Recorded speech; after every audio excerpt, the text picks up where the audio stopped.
बिस्मिल्लाहिर्रहमानिर्रहीम, अस्सलाम वालेकुम। यूट्यूब में सलमान हैदर अचानक से बड़ी ज़बरदस्त किस्म की स्टेटमेंट आई क्राउन प्रिंस मोहम्मद बिन सलमान की जानिब से। अल अरबिया टीवी को एक इंटरव्यू दे रहे थे और वो भी ईरान से मुतल्लिक, यमन से मुतल्लिक और ख़ित्ते से मुतल्लिक। आप यकीन जाने कि तबीयत खुशी से निहाल हो गई। वो स्टेटमेंट क्या थी, उस स्टेटमेंट को देने की वजूहात क्या हैं और ये ख़ित्ता किस जानिब बढ़ने जा रहा है और मुस्लिम उम्मा किस हद तक मजबूत होने जा रही है, आज की वीडियो का मुद्दा ये है। तो सबसे पहले आपको बताएं, सऊदी अरब ईरान से अच्छे ताल्लुकात चाहता है। ये कोई और नहीं, मोहम्मद बिन सलमान कह रहे हैं। अच्छा, ईरान को पड़ोसी मुल्क की हैसियत से देखते हैं। हमें उम्मीद है कि ईरान तरक्की करेगा तो सऊदी अरब तरक्की करेगा, और अगर सऊदी अरब तरक्की करेगा तो ये खित्ता तरक्की करेगा, और ईरान की तरक्की सऊदी अरब के मफादात में है और सऊदी अरब की तरक्की ईरान के मफाद में है।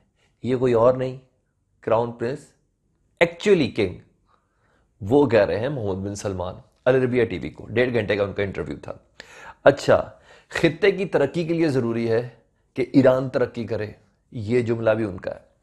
और साथ साथ उन्होंने तहफ़्फ़ुज़ात भी दिए ईरान के मनफी रवैये के हवाले से। मनफी रवैये से मुराद उनका ईरान का जो जौहरी प्रोग्राम है, मनफी रवैये से मुराद मुख्तलिफ मलेशियास की हिमायत से मुतल्लिक उन्होंने थोड़ा इशारा किया। यमन की बात हो रही थी बेसिकली, हौसी बागियों की। बेसिकली बात वो कर रहे थे शाम की फोर्सेस, हिजबुल्लाह वगैरह की सपोर्ट से मुतल्लिक।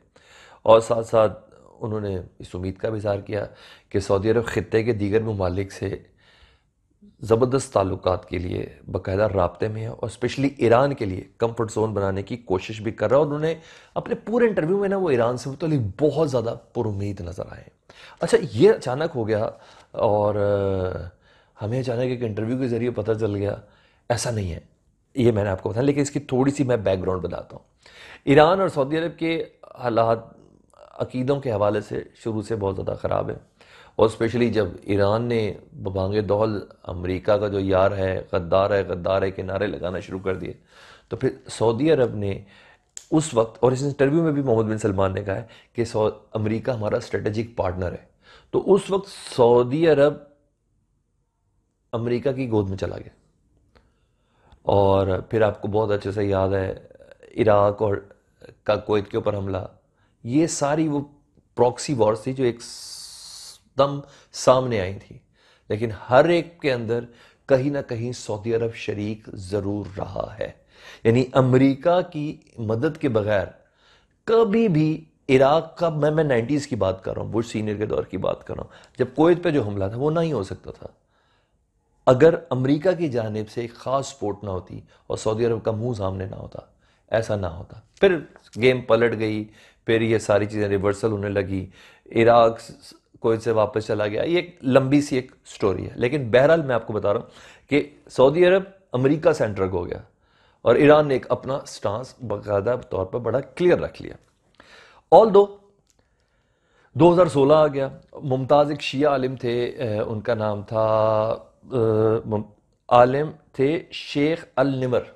इनको सऊदी अरब ने फांसी दी। फांसी देने के तमाम प्रोसेस से पहले तक ईरान उनको मना करता रहा कि इस आलिम को फांसी ना दें, लेकिन उनका यह था कि ये आलिम शायद सऊदी अरब के अंदर मुनाफरत फैला रहा है या अकीदों को थोड़ी हवा दे रहा है। बहरहाल ये फांसी, उसके बाद ना ईरानी मुजाहिरीन ने क्या किया कि जो तेहरान के अंदर सऊदी अरब की जो एम्बेसी थी ना, उसके अंदर ना सिर्फ घुसे, उसको नुकसान पहुंचाया, बल्कि उसको आग भी लगा दी। ये एक टर्निंग पॉइंट था इनके ताल्लुकात के अंदर, क्योंकि किसी एम्बेसी को आग लगा देना इसका मतलब है उस मुल्क को आग लगा देना। एम्बेसी उस मुल्क की प्रॉपर्टी होती है। अच्छा जी, दोनों पिछले काफ़ी दहाइयों से एक दूसरे पर खित्ते के अंदर दम इस्तेहकाम का ना इल्ज़ाम भी लगा रहे। इल्ज़ाम मैं आपको बता देता हूँ, यमन के तेल पर कब्ज़ा करने के लिए सऊदी अरब की जानिब से ख़ास पावर इस्तेमाल की जाती है। ये सऊदी अरब पे ईरान इल्ज़ाम लगा रहा है, ईरान के ऊपर सऊदी अरब इल्ज़ाम लगा रहा है कि हौसियों को सारी सपोर्ट वो करते हैं। और साथ साथ ईरान पे ये इल्ज़ाम है कि वो शामी फोर्सेस हिजबुल्लाह वगैरह को, जिसमें वो इसराइल को हार्ड टारगेट देते हैं, हार्ड टाइम देते हैं, उसके सिलसिले में ईरान की बहुत सपोर्ट है। ये लोग कहते हैं कि जी अलकायदा और तालिबान वाला जो फैक्टर है ना, ये ख़ास अकीदे से ताल्लुक़ रखता है और इसको सऊदी अरब सपोर्ट करता है। बहरहाल ये सब देख रहे थे और हम भी देख रहे थे कि नहीं, और इस सारी प्रॉक्सी वॉर का ना जो फ़ायदा उठा रहा था वो अमेरिका उठा रहा था।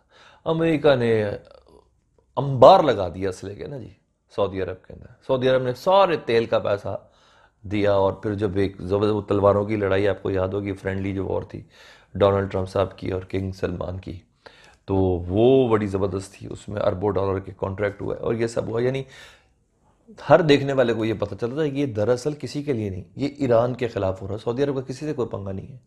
फिर पाकिस्तान के राहिल शरीफ साहब भी वो तमाम जो ऐसी मुसलमान फोर्सेस जो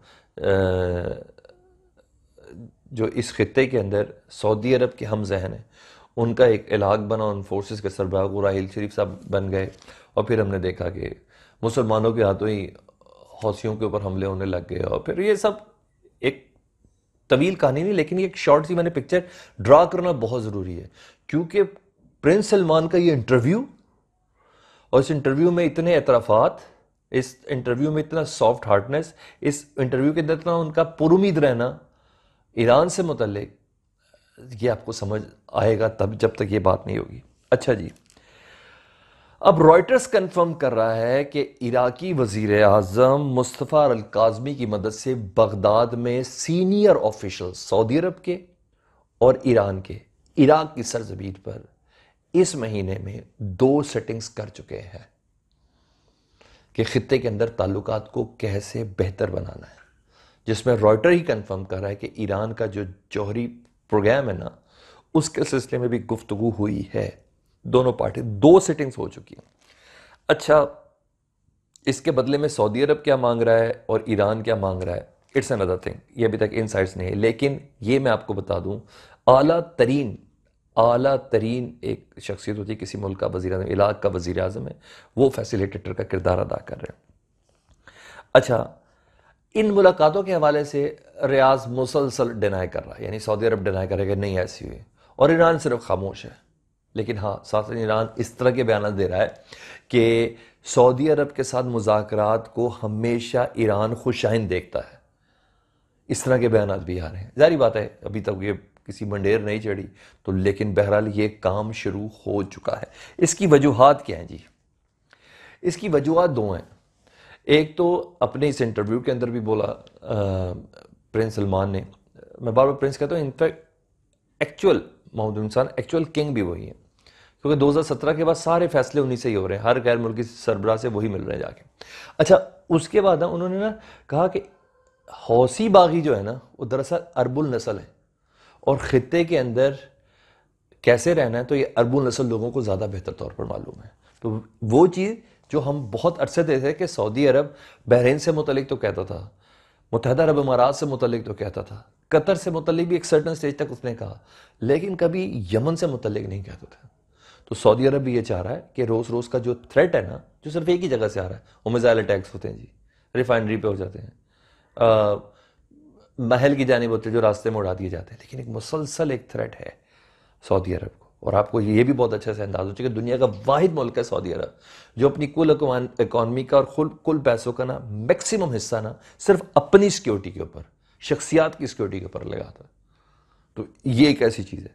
तो ऐसे मौके पर सऊदी अरब की जानिब से ये होना, ये वजह क्या है? सबसे पहले जो बाइडन, जिस तरह ट्रंप साहब ने ग्रीन सिग्नल दिए हुए थे ना मुसलसल कि जो मर्जी करें जी, क्योंकि ट्रंप के जो दामाद थे वो मोहम्मद बिन सलमान के दोस्त थे, और मोहम्मद बिन सलमान के साथ दोस्ती में वो इतना करीब चले गए हुए थे कि असले की बाइंग के हवाले से नए नए कॉन्ट्रैक्ट जो कर रहा था ना, वो कोशनर साहब कर रहे थे और मोहम्मद बिन सलमान कर रहे थे। पहले जो बाइडन साहब ने ना आके सऊदी अरब की जितनी प्लानिंग थी ना, उसको तलपट कर दिया।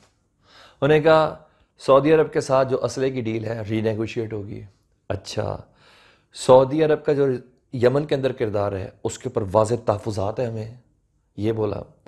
इसके अलावा उन्होंने कहा कि सऊदी अरब ने खित्ते के अंदर जो जो एक्टिविटीज़ की हुई हैं, सऊदी अरब की इमदाद और सिक्योरिटी उसके साथ मशरूत की जाएगी। ये कोई छोटी चीज़ नहीं थी। ये वो वजह थी जिसकी बिना पर सऊदी अरब सोचने पर मजबूर हुआ, एक वजह। दूसरी वजह, चाइना का ईरान की तरफ टिल्ट करना with lots of investment, 4,000 Arab dollar कोई छोटी चीज़ नहीं है। उन्होंने कहा ओहो, ये तो टिल्ट सारा उधर जा रहा है। अच्छा, इसके अलावा रशिया का ईरान की तरफ टिल्ट करना, ओके, इसके अलावा टर्की का ईरान की तरफ टिल्ट करना, ये वो तमाम फैक्टर्स है ना कि मोहम्मद बिन सलमान साहब को ये सोचना पड़ा कि नहीं, खित्ते में बिला वजह लड़ के, कोई वजह नहीं है, बिला वजह लड़ के फ़ायदा कोई नहीं है। इंसान कुछ भी कर सकता है, ममालिक कुछ भी कर सकता, अपना हमसाया कोई तब्दील नहीं कर सकता। और बारहा अपने इस इंटरव्यू के अंदर अपने हमसाए ईरान, हमारा हमसाया ईरान, हमारा हमसाया ईरान, ईरान का फ़ायदा हमारा फ़ायदा, ये वो कहते हुए नज़र आए। तो मुझे बहुत ज़्यादा उम्मीद है कि आने वाले चंद हफ्तों के अंदर एक बहुत बड़ा ब्रेक थ्रू सऊदी अरब और ईरान के लिए होने जा रहा है।